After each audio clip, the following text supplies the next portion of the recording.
Every time we start this podcast, Dan breaks down. We look at each other because I screw off the intro, but here it is, guys. This is the Everyday Bow Hunter, episode 36. 36. 36. Yep. We're rocking. Once again, I'm Mike. This is Dan. And this week we got a bunch of... Sorry. Now I have to start it all over. Oh, sorry. Just keep it going. Sorry, everybody. Okay. I'll get my crap together here. All right. Once again, episode 36 of the Everday Bow Hunter. This is Dan. I'm Mike. And this week we're going to talk about a bunch of different stuff. Buck bedding, spring scouting, really. Spring scouting, buck bedding, trail camera placement a little bit. And we're going to talk a little bit about turkey hunting and stuff, and some dig into some personal, what we're doing and what we're not kind of stuff too. First off, I said in the last podcast that, you know, I think that I lost my job. I'm a federal worker that lost his job. Yeah. But now I'm a federal worker that got his job back. So that's awesome. So, yeah, it's been a whirlwind, something to deal with. But anyway, yeah, that's. I'm kind of disappointed because I've been doing a bunch of archery stuff and not having to work. So, looking for a job sucks, but you know, it's gives you time to get stuff done around the house. Yeah, but you get to get caught up on all the things that when you were working, you were thinking about doing, and then you get to do it. Yeah, but I haven't gotten any other videos done because I've been too busy working on stuff around the house. Yeah. If you can believe that, I've been busier being out of work than when I'm in work. So it happens sometimes. Yeah. Right. You need a vacation from your vacation kind of deal. That's a real thing. A vacation from your vacation. Yeah. So that's kind of where I'm at with that. And once you're off for an extended period of time, like when I had my accident and I had my hip surgery and all that, I was off for 8 weeks. That day going back to work, I had butterflies like I was starting a new job. It was weird. It's like you're sad because you're going back to work, but you're excited in the same thing. Like, how am I going to be received? I haven't seen these guys in forever. You know what I mean? It's weird. I was on the phone with my boss for an hour this morning, just chatting. He's anxious to have me back, so that makes me feel good. Yeah. You know, one of my other coworkers called me the other day, right after they found out, and talked to me for a half hour. You know, saying, "Hey, I got all this stuff ready for you when you come back. I squared you away." Blah, blah. And so, you know, that's awesome. Yeah. Yeah. So it's nice to hear that stuff. So I am ready to get back to work.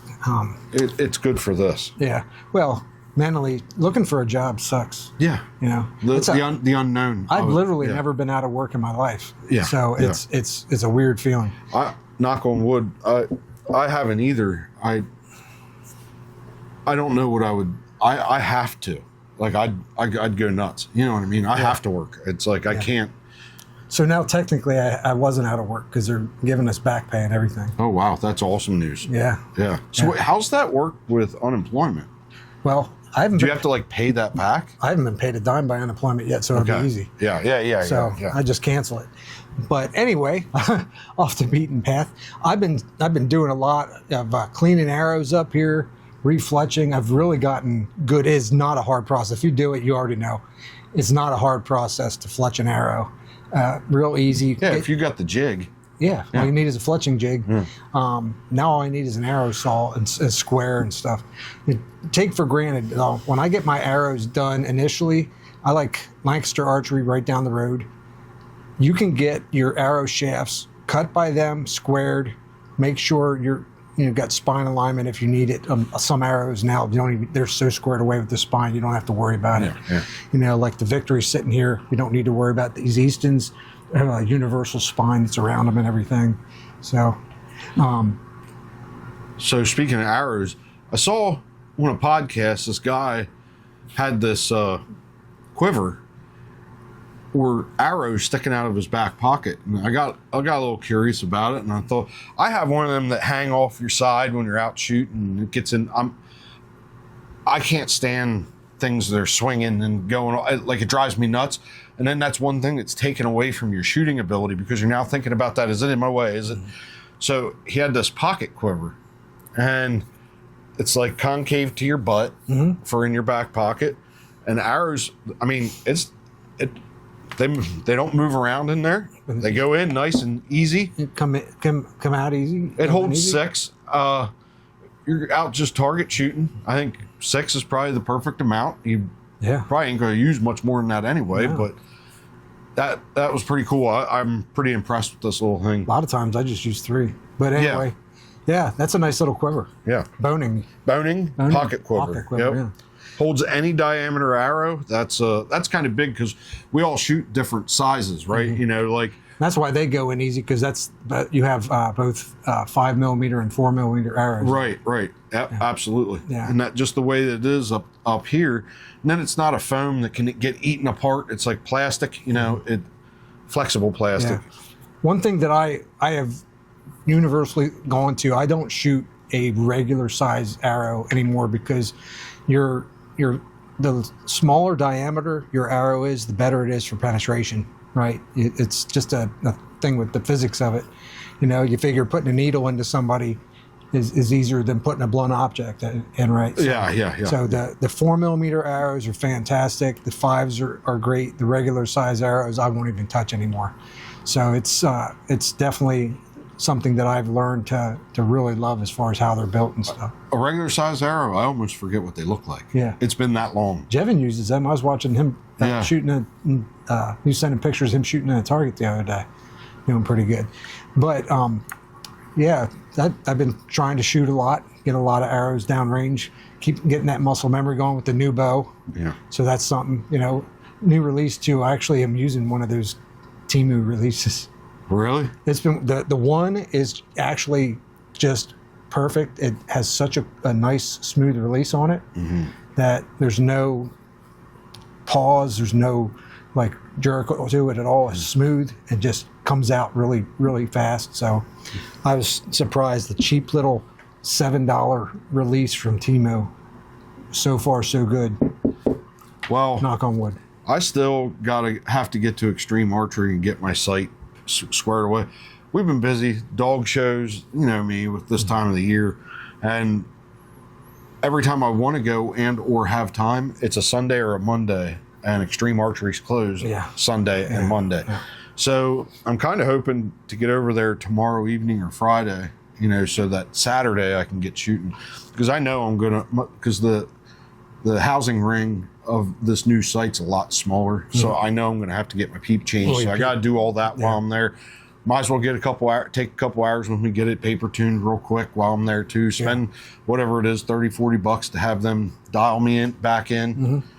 They have great prices for that. I went in there. Now my knock loop that Lancaster Archery put on my bow, brand new bow, within I want to say 60 arrows, already tore. Right, and I'm using a soft edged release, so there's not like it's something that's grabbing on. Yeah, that's weird. So I went up to Extreme Archery and they put a different knock loop on, and they said, I don't know what this was made out of, but this is not the right stuff for a knock loop. Whatever they put on, which is surprising. Like a different kind of serving string or something. But it was at the show, it wasn't at the show. Yeah. They put it on. Yeah. But anyway, Extreme Archery squared me away here in York, Pennsylvania, and put a nice one on it. That thing's rocking. Not even. I was like, I had bows that I had the knock loop on there for years and never had it even break a string. My Matthews, the Adrenaline that I had, it was on there for 13 years. It never broke. Yeah, you know what I mean? Yeah. That's a lie, because I had my string redone. So maybe 3 or 4 years till I got a new string. And never, like, it frayed a little bit, but never. Yeah, like it was like almost torn. Like almost through. a catastrophic event. Yes. Yeah, that's not great. Yeah, you don't want that. No. But so working on arrows, really enjoyed that.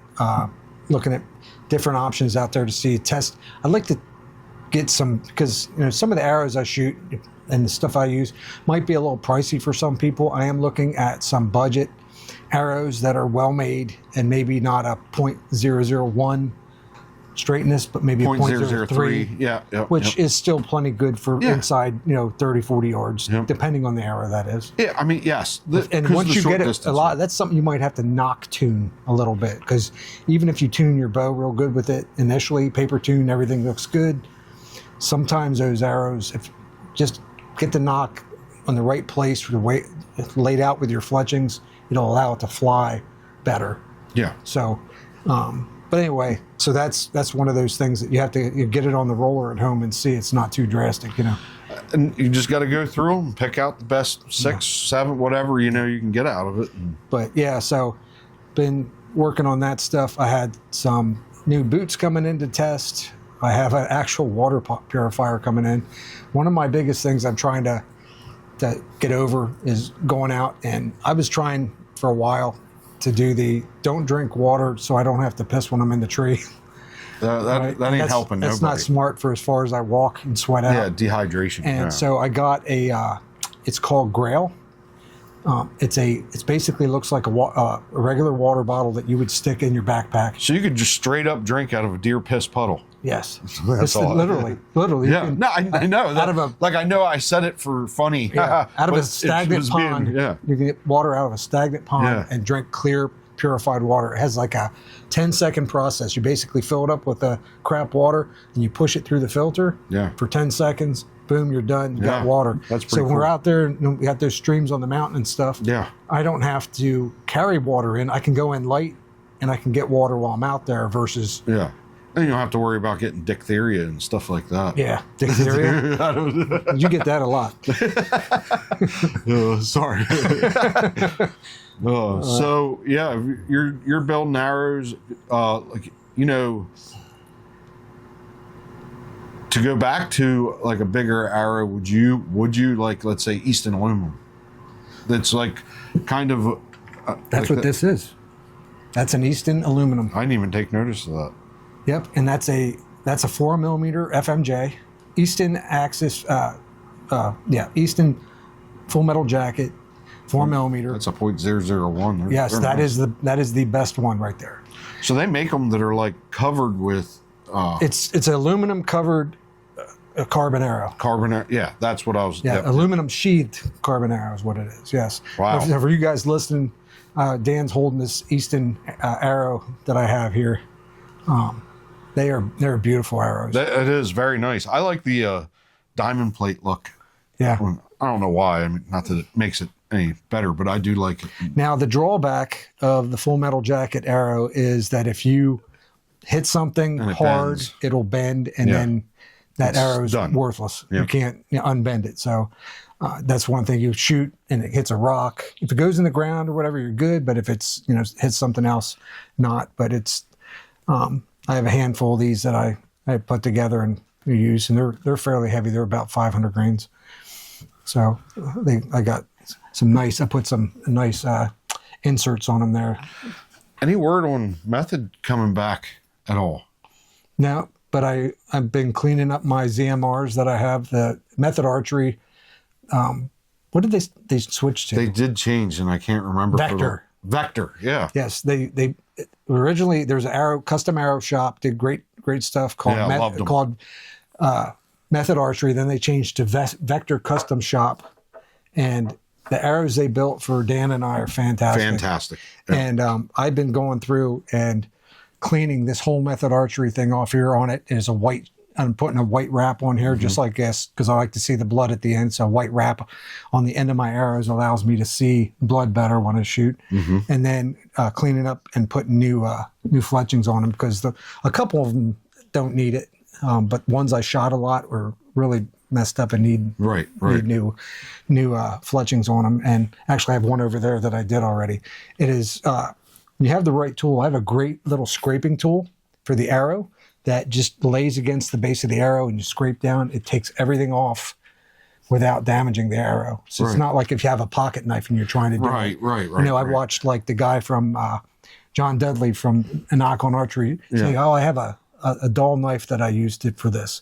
Well, this tool I have over here, it's like a razor blade type deal, but it has a notched in area of it that lays on the arrow perfectly, so it won't cut down into the arrow. So that's a great tool. Cheap too. I think I got it for like $10.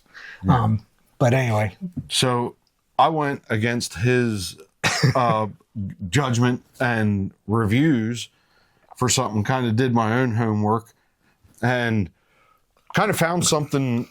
I stumbled across it, and it's from this adapt wool, and it's their Lichen Land line of merino wool.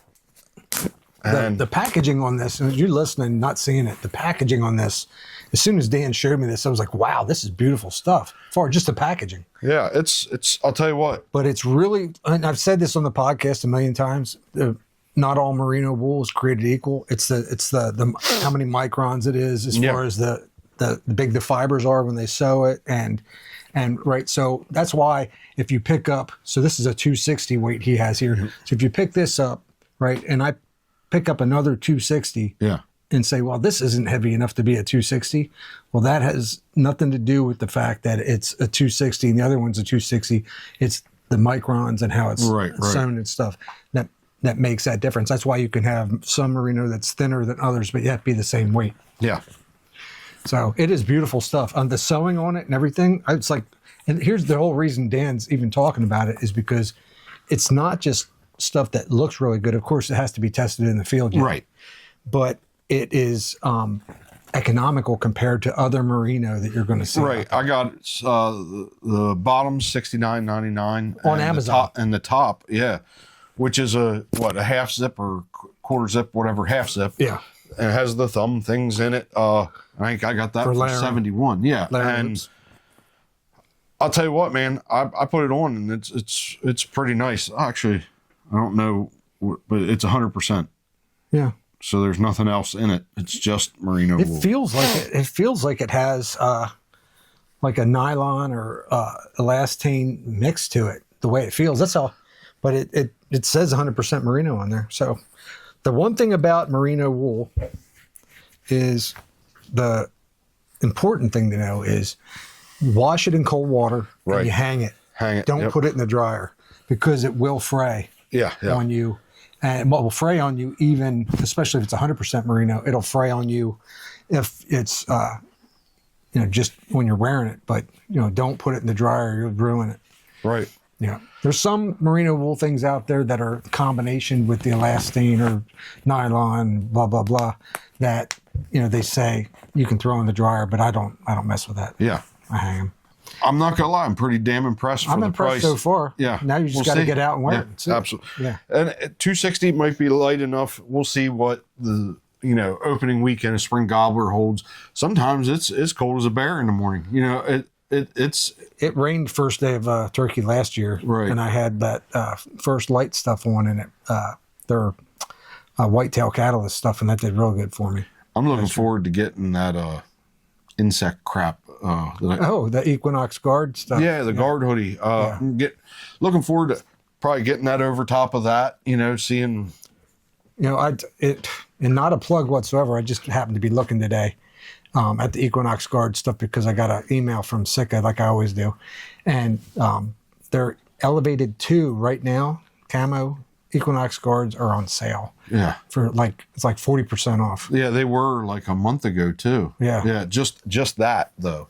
That I want that new cover, Optifade cover. Yeah, that's good for turkey right there. Yeah, that's why. That's right good for there. Turkey. Yeah.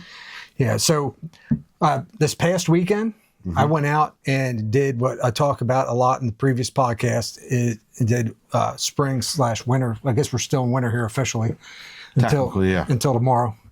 And oh shoot. Yeah, tomorrow's the first day of spring. And so went out and did some winter slash spring scouting, and I wanted to hang some cameras. And I had said for a while that I had basically gone and pushed myself in areas that were tougher than needed to be. Yeah.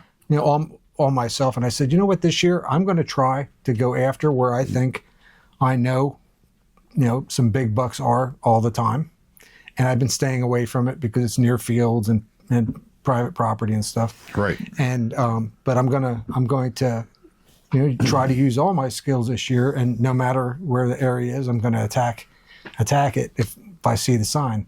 So I went up into the mountains, and I went up to an area that we seldom go. I mean, my dad said it's been years since he's been up that high on the mountain. The last time I was up near, we were on the top, it was foggy, and we got turned around and didn't know which way to go back over. Now, if we would have went the wrong way, it's miles and miles and miles That's and hilarious. miles to get back. That's hilarious. Or just come back up over again. But man, So yeah, I went up to there's a logging trail. I went up above that, and then I hit another bench, and I went up to on top of that, and I was on X. I was about 1,800 feet, and the very top of the mountain's about 2,000 feet, and it just gets so rocky up there that I didn't brave the rock storm. I didn't want to bust an ankle, but I really lost deer sign at that point too. right. But what I did find was pretty much what I consider to be. I have a video out talks about buck bedding and how bucks bed in hill country specifically, and talk about what they look for and stuff. And it really ended up being what I found ended up being almost a clinic on exactly what you would expect for buck bedding. I'm in the upper 1/3 of the mountain on the leeward side because of the colder temperatures. The deer definitely want to be on that sunny side, south facing slope. So when that sun comes up, they're getting the sun right away, right up there in that upper 1/3 of the mountain. And then I went up and I basically put myself in an area where there were 2 drainages, right? And I had a spur or a point in the middle of these 2 drainages. When I went around both sides of the point, I had incredible trails, deer sign, and I started hitting rubs after rub after rub. Historical rubs too, and fresh rubs. Some rubs that looked like they were had to be in January timeframe or even February because they look so new. I sent you that one picture. I got up over that rise and there was that just glowing buck rub sitting there. It was just like that bright of a rub at this time of year you would not expect. But anyway, I go up there and I start working my way around the point. And one end of the point, I find bedding, right? Really up against some really thick stuff. There's fallen trees, and it was kind of tucked in, and there were rubs right next to it. So pretty much your, textbook buck bedding. Yeah. Right? I worked my way around to the other side of the point, and boom, I hit it again. And in the middle of that area, there's a flat, and just a ton of trees just tore up, rubbed up. And so the moral of the story here is when I stepped back and looked at my Onyx, I looked at the area standing up there, and I said, well, this is probably one buck, one mature buck, and it's probably moving from one side of the point to the other, depending on the wind, right? Yeah. Because bucks, let's say, okay, I have bedding. Well, if the wind shifts, even during the day, the buck will get up and move. So that's what makes it really tough in a mountain scenario like this, to say, okay, I know what the winds are. Where do I suspect that deer will bed? Well, I want to go to get to where he's at now with the wind blowing over his head and thermals rising up into his face. Right. Right? How do you get to him? Well, it has to be laterally. You can't go straight up to him. And you definitely can't come upwind of him, so you have to be downwind. So it becomes a thing where you have to get parallel to him. That means you need to climb and move down to where he is, and that means also staying quiet and not pushing him out. Yeah. Right? Which means one thing. It means you need to be there. Once again, like I said last week, you need to be there before he is. Yeah. So in the mornings, a lot of people discount morning hunts, but I'm a big morning hunt fan. And getting there before them, it can be tough. But that is where we see in the mountain area especially, is they work their way up the mountain quite a while till they get to those beds sometimes. So, I mean, the way the thermals pull down that mountain, you could probably sneak going directly up, but I wouldn't do that.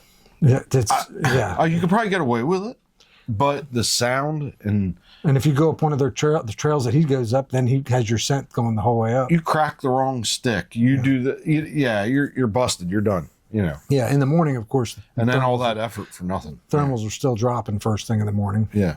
And they start rising after the sun comes up.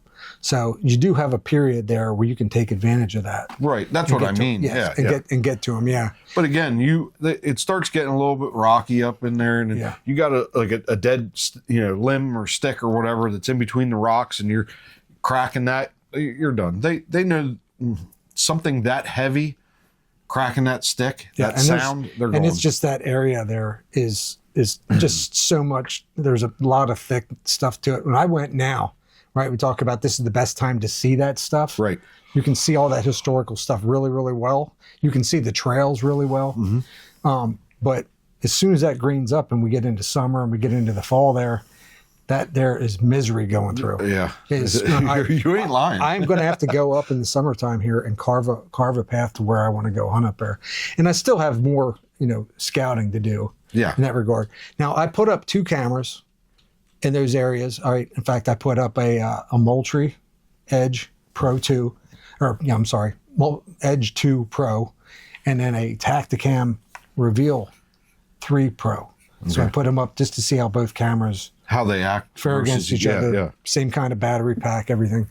But I instantly got pictures that night. Which is crazy. And then the next morning as well. Yeah. Got pictures that high up the mountain and saying, wow, I have deer that far up the mountain. And it's hard to explain this if you don't know this area. But like I said, when you go from like 400 feet up to 1,800 feet, it's quite a ways there. Yeah. So it's a good trek to get up there. When we were driving home, you were texting that you were at this spot and that spot. Dad was going, I can't believe he's up there already. He's an animal. I was moving out. Yeah. I was moving out. But once again, if he'd been going up there during hunting season, the jaggers and stuff, and on that thick stuff up there this is some clear cut area too, right, where they just clear cut it. And it was misery up through there with jaggers and everything. But right now, it's not bad. I did get, this is a word of the wise, and not an exaggeration. I had over 30 ticks I took off my pants. That's crazy. I thought this winter was going to help that. We had a cold Going winter. through the jaggers and stuff, as soon as I went through the thicker stuff, they were on me. I would look down at my pants and I literally just covered. Pepper. I'm probably lying. It's probably more like 40 or 50. It's that many, the real tiny ticks. Yeah. I was just brushing off. I don't want to hear that. I literally got back to camp and I took my pants off outside and I was whipping my pants to try to get everything off. Whipping them right into your hair. Yeah, all over. Yeah, the ticks are out. So I was like, man, I can't go in these woods at all without having my bug stuff on. That sucks. Yeah, but it is what it is. It is what it is. But yeah, the one thing that I made sure of, and this is a word of the wise too, when it comes to trail camera placement, make sure your trail camera is facing where the deer is either coming towards you or going away. Try to get a little bit of an angle, right? Don't have it directly on them as they're walking right into your camera. Yeah. Have a little bit of an angle, but you're going to get a lot more of the deer than you would if you're, a sideways view and they're just walking past it and you're hoping to catch them as they're walking right across your camera. Yeah. Do an angle where you're going to get a lot of that deer coming. Now the deer's not always going to cooperate with that. Right. And I already have that on pictures that didn't quite cooperate with me. But I have gotten quite a few pictures already. I actually got turkeys on the camera too, right there where Mark's. Yeah, that was a nice turkey.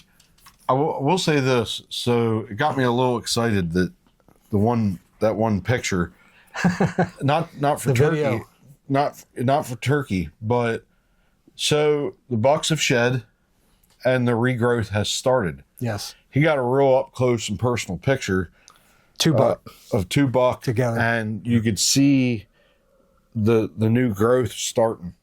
And already, which was nice. Yeah, it was pretty cool. It was neat to see it that close, in the and the one picture. thing that really showed on that is another lesson is that picture. When you looked at the picture, the deer didn't look that big until it moved. And then when I requested the HD video and watched the video, it was like, oh, it's a little bit bigger than these are bigger deer. Yeah. So sometimes that can be deceiving too when you're taking those pictures. Well, hopefully they 2 bucks stick around that area and we get to see them mature and see what happens there. That'd be pretty cool. I tell you what, I've been using those Moultrie cameras, but man, I've just initially there was a lot of time in the woods yet because they just put that camera out, Tacticam out there for the first time. I also have that Guard Pro camera out there testing, but the Tacticam's app, the setup, has a live aim. The Edge 2 Pro has a live aim thing too, but man, I am really impressed with that camera. So the picture of the bucks, was that on the Tacticam? No, that was Moultrie. I'll tell you, that was very high def. That was beautiful picture. That was actually a Moultrie Edge regular, not a Pro. I was pretty impressed. It's a regular Edge camera. Yeah, not even an Edge 2. So yeah, they're not all these cameras are decent. You know, it's about, you know, that's the one thing is I set the cameras on to make sure your cameras are working. These cameras also have that ability to have that test picture sent to you every day. Yeah. And when you have that test picture sent to you every day, that at least lets you know that everything's working fine. It's reporting, it's doing its job. Because if you don't have any deer come by or anything to set it off, and next thing you know, you're, 2 weeks into it, and you're like, man, I wonder what's going on with this. I'm excited because my camera goes back out spring gobbler again for the season, and I'm pretty pumped about that. Just because, for one, spring gobbler, spring gobbler is what got me really, really into hunting. Actually, it wasn't even spring gobbler. I think it was in the fall, and I had one event that changed my life. And from that point on, I've kind of bordering on been obsessed with turkey hunting. The sounds that can come out of them woods makes the hair on the back of your neck stand up, and it's so exciting. It's like I never had, like, deer gets my heart pounding, but I never had something that you could feel your heart up into your throat. Like it, the turkey hunting just gets me. I freaking love turkeys it. gobbling when I was up there in that area. Yeah, down below me, I could hear them gobbling. So I was like, oh, here's a spot to go up and it was like a little pre-scouting thing. Scouting, yeah. That's cool. I did see a scrape. I told you on that trail that heads out to your spot. Mm-hmm. I saw a scrape, really well done, in the branches. The licking branch was worn the hell down. You said that was after the second creek? Yeah. Yeah. Yeah, that's, you see these late scrapes, you gotta remember that there's doe that come into estrus after the new year and stuff too. And there's times that you say, man, this deer looks awful young for this time of year. Well, it's because they do breed outside of that too. Right. And a lot, we see that sometimes in our area here. Now, as far as we talked about turkey hunting. Yeah. I got a new vest sitting over here for you to use. I know, I can't wait. So I got a tied weave vest, turkey vest that has the kickstand on it. Yeah, that's what I'm looking forward to most, because you're not limited to certain spots where you have to have this tree or that. You can get really tied up in some brush, some thick stuff in with the ticks. Yeah, you'll be very ticky. So like a lot of turkey vests, they don't have a whole lot of lean back support, and if they do have it, it's not that great. The stitching, I'm a thicker dude, and I'll rip right out of that, Well, so having those kickstands, you saw that with that Equinox turkey vest from Sitka, that was a little bit. That was the biggest downfall for me. I saw where you would cinch it up to keep your knees up for your shotgun to sit on, and I saw that it was only like double stitched instead of like triple or quadruple, where you would think or reinforcement in those spots. It wasn't there, and I was like, you're like, you want to try it? And I was like, no, I'm good. Like I actually turned down a Sitka turkey vest because I was afraid I was going to rip out of it, Yeah. And I have, mine is a, was it Hunter Specialty or something like that? And that thing has lasted me, I got it in 2010. We're in 25.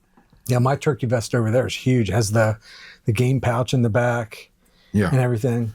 But my decoy pockets and stuff like that in mine are wearing. I lost a striker because it fell right down through. Yeah, it's things like that. So I have been due.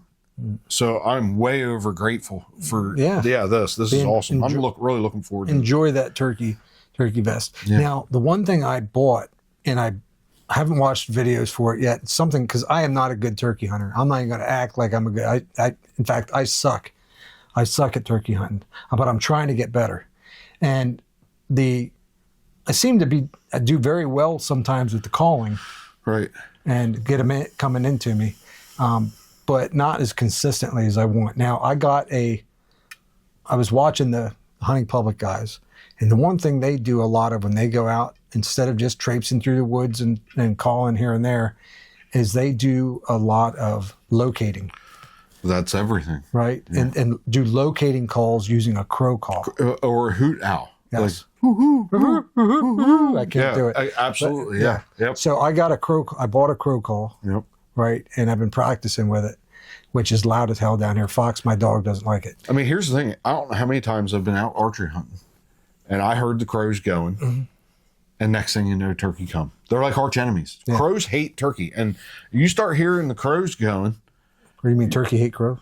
Yeah, turkey, vice versa. I think it's an equal hate. I don't know. I don't know. I'm not a turkey. I don't know. But they didn't say, really. I tried asking. But yeah, so it's kind of like the deer with the blue jays. Mm-hmm. It's very similar. The crow. Now, I kind of do, like when it's still dark, that's where I do have a hoot owl, mm-hmm. where I'll do that. And I feel like I've had more location response mm-hmm. from the hoot owl than I have the crow. The crow for me would be more like, all right, it's 9:30 in the morning. Nothing's really happening. I'm just going to move over this ridge and try again.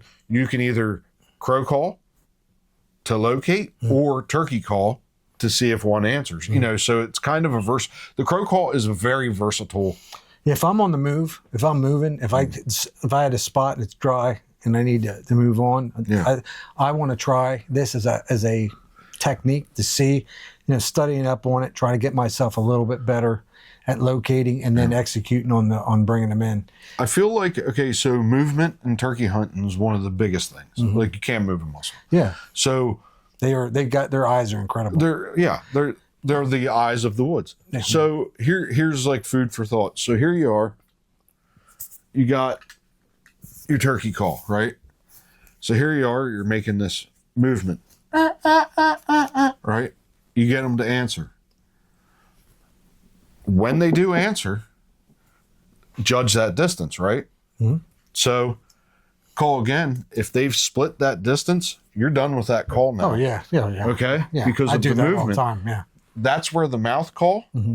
that read in there, comes in handy. You're covered up to your eyes, so they're not going to see that, and you could just do little clucks, and that will reel them in. I was trying to do that when I had those two turkey come into me, right, and it was too thick. I couldn't. I had a bow. I couldn't shoot through with my bow. That was not last year. It was the year before. I have a guy at work that can do it. Like he sounds just like a turkey without the mouth call.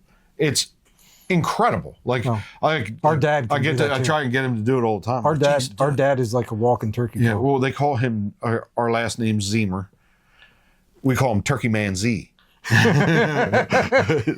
He's a hell of a turkey hunter. He's who got me the day that this event happened. I call it the amphitheater day. We were surrounded in gobblers, and I was with him that day. And that day was the day he said that he would look over at me. I'd go, call again. And we'd get him to sound off all around us. And then I saw the biggest gobbler I ever saw in my life. But it was like 60 yards out down the hill, and I couldn't get a shot. And he said he was looking over at me, and my eyes were like the size of saucers. And he knew that in that moment I was seeing what I was seeing, for one, but he could see the excitement and me falling in love with turkey hunting in that moment. It is exciting. It is exciting when they're coming in. Dude, it's something. It really is. Yeah. That the thing you were saying about the crows and the turkey, right. And you had, talked about the blue jays. If you're listening to this and you've never heard us talk about it, the blue jay. So, blue jays are assholes of the woods. They ain't even assholes of the woods. They're just assholes. Blue jays are assholes, right? They are. They're the dickhead bird. And if a deer comes walking by them, they're going to freaking go off, right? So it's not always the deer setting them off, right? But it's an indicator, and it's something that I had seen on the hunting public years ago. Yeah. Right. And then started paying attention to it, and then boom, it saw it for myself. Yeah, it's a real thing. And this is not an Aesop's fable. Yeah, it's a real thing. And I now, if I hear that, even if I'm walking like to a spot Yeah. or whatever, and I hear blue jays going off, but they're not near me. Like they're not, Right. they're not going off because of me. You're ready. I'm like, I stop and I start really scanning because And paying attention. because they will let you know if a blue jay's near where they're coming in and they go off. That's a huge indicator. Saw them do Squirrels have been squirrels are known to do that too. Sorry. Squirrels bust me out all the time. No, they're mouthy sons of guns, aren't they? I want to just one of these days just right to a tree. That's why every now and then I just take the field point arrow out with me. Dad always said that. He'd say, "Hey, how many arrows does your quiver hold?" Oh, 4. Why? What's up? Take a field point with it. Why? He says, "Oh, them squirrels. Oh, them squirrels." That's a shot, though. It is a shot. Them moving all the time. Yeah. Getting into them. Yeah. You see that on Alone? Those guys out there with the recurve. Yeah. Getting And they're squirrels. getting squirrels. Yeah. And grouse and stuff with the bow. That show's great. Yeah. It is. That's some real. I'm watching Alone. Australia on Netflix now. now. So. I saw it. I was like, no, I didn't see it. I saw it advertised on Netflix, and I was like, ooh. They put them when in the the- wife said a show and I'm not. I know what I'm doing. They put those people in like the worst place ever. I mean, they were going a long time without food for the sure. But anyway, so as far as preparatory stuff, I talked about spring scouting, talked about trail cameras putting out. You have to put your camera out. I gotta put my camera out. And Jevon's coming into the fold, got a trail camera now. He's believing in it a little bit. And say it a million times, I have these cell cameras out, have all kinds of trail cameras I put out. I have never killed a deer because of a trail camera. Yeah. So it's good to get you in the area, but it's not, It's something to keep your mind. We call it in deer the game. porn. It's deer porn. It is deer porn. Through the years, seeing them on the camera gets you excited. And I love watching the antlers grow. Yeah. You get It's just a set of deer and you get them starting. We've been amazed several times by deer. It's like, oh, he's just a little guy. And then, 3 weeks later, we're like, oh my God. check him out. Wow, He's a grower, not a shower. Yeah. that last couple of weeks, they really put it on. And people underestimate how much they can. So you see a deer with a good rack on it that middle of June, he's going to be a beast come July. My younger age, the trail cams used to piss me off. I guess I'm getting soft in my older age here. But, dude, but now I'm like now I kind of just, it's something to, I think what changed for me is the cell cam. Yeah. Having that Instant on gratification. demand, because me being impatient, I want that instant gratification. Instead of going out in the woods and having to pull your memory card. 100%. Right. And then find there's nothing on there. Yeah. Like, damn it. I had this camera here for Disappointed two months and got nothing on there. Yep. Yeah. But for me, my priorities here is I have some areas that I've been neglecting and I'm trying to hone in on them and focus in on, even if I have to get to spots where I think buck bedding is early and I have to go in at 3 a.m. We talked about last episode. If I have to go at 3 a.m. to get in there ahead of them, I'm going to do it. I'm not going to be happy. I'm going to be very sad, but I'm going to do it. My goal this year is wherever I see cars, and a lot of them, I'm going in there and hunting. Well, because they do it to me all the time. So this year's the year of paybacks. So I was watching. I'm only joking. I was watching this podcast on YouTube called I hope I don't butcher it. Southern Outdoorsman. Okay. Have you ever heard of this? And they had some guy on, a guest, and I can't tell you who it was, but he said that he's like, he was a deer study guy. We were talking about a deer study and stuff, but he was saying, he said, when I go out, go to area, he goes, I don't like to go in an area where it's saturated with hunters, but he goes, if there's a few hunters there parked or whatever, I don't mind that because I can generally tell where they went because most hunters don't walk that far. Right. Right. Especially older hunters. The older you get, the shorter distances, get. But anyway, he said, if you look to where the cars are parked down the road. Yeah. Right. He said, put yourself offset of where they are. To the left or the right. You got 4 cars clustered in an area. Go to the one end or to the other end to the thickest shit possible and that's where the big buck's going to be. It's kind of like the parking lot deer theory. Yes, yeah. Because they're not going a mile away. Right. No. Right. The average distance that a deer will run after you've kicked them out is 200 to 500 yards. Right. Okay. So, and the more they're scared, if it's just a noise bump, they're probably not going very far. But if it's a smell bump, Yes. they're going far. That means if they smell you and if they see you, they're going farther. So it's one of those things where those hunters go in and they push deer because you're always pushing deer. If there's deer in the area when you walk in, you're pushing them. Yeah, absolutely. So, don't be naive. It's happening. They come back all the time. Yeah. These spots. That's why a lot of people talk about the pump and dump freaking technique. I just think I screwed that up. I was sitting here nodding my head, and I kind of stopped. I'm like, it's the boy, that got perverted. It's the bump. And dump. It's the bump and dump, not the pump and dump. Holy shit! So that just happened. No, the first one was high school. High school. That's the pump and dump. That was the pump and dump, high school.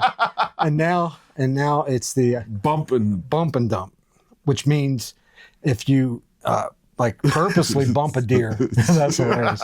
If you bump a deer, right, how far are they going to go? If you just noise bump them, right?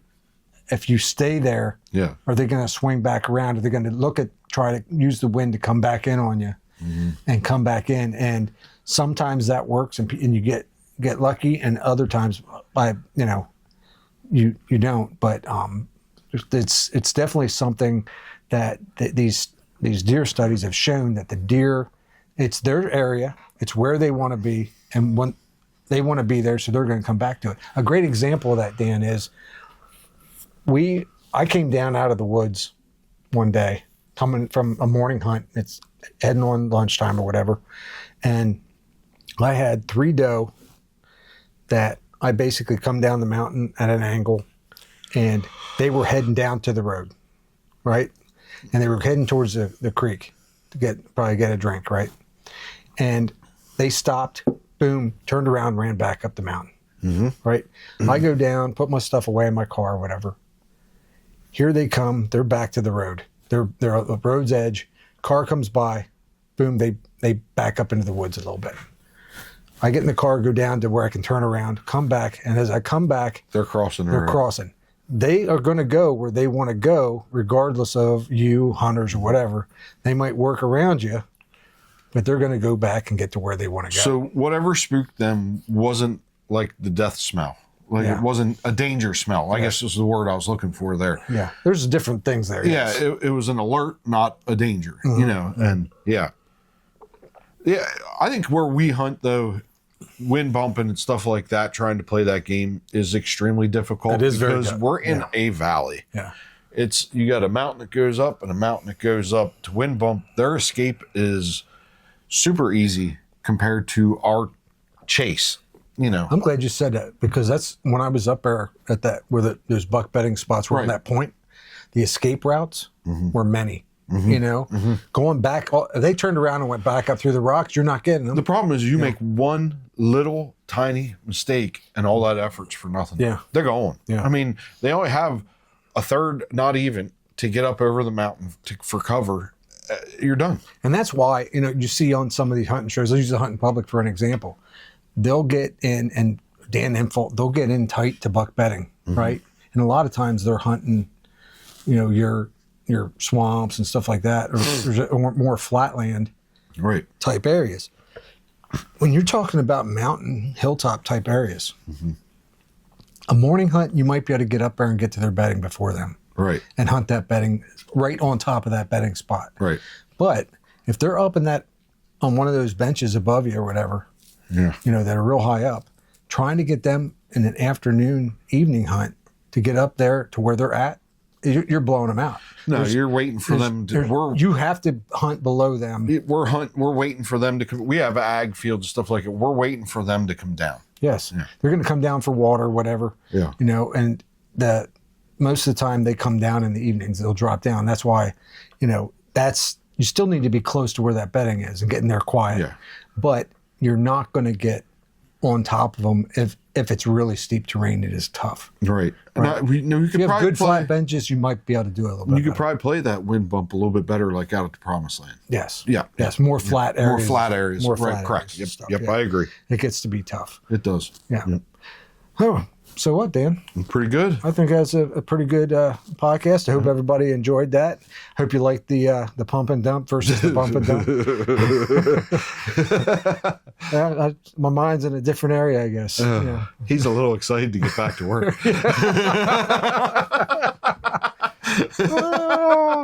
Oh, All shoot. right. Well, hey, once again, really enjoy having you come back from, I'm spitting all over myself. Pump and dump. Yeah, you got me. We'd love to have you That's back. all, folks. Yeah. We'd love to have you back for more episodes. Go check out our past ones. We have a couple good ones we did here recently. And until then, guys, we will see you next time. Thank you. Hey, this is Mike once again. I hope you enjoyed the podcast. If you want even more content from the Everyday Bow Hunter, I invite you to go over to everydaybowhunter.com or archeryhunting.com. It's the same website for the Everyday Bow Hunter. In addition, if you haven't subscribed, go to our YouTube channel. We have a lot more than the podcast there. Have more video coming every day, a lot more content. In addition, if you go over on your podcast channels, if you're already there, whether it's Spotify, Apple Podcasts, whatever, please give us a 5-star review. Give us a follow. We really appreciate it. In addition, if you see an Everyday Bow Hunter shirt like this, go ahead, go to the website, go to YouTube, click on it, buy one of our shirts. Every little bit helps. We're not sponsored by anybody. In addition, in our descriptions and our show notes, we highlight products that we use and buy that we love. Now, every time you click on one of those links, we get a small commission. It really helps us out. Like I said, we're not sponsored by anyone. You're our sponsor. So with your support, we can make this channel even better. I appreciate it. And until then, I will see you next time.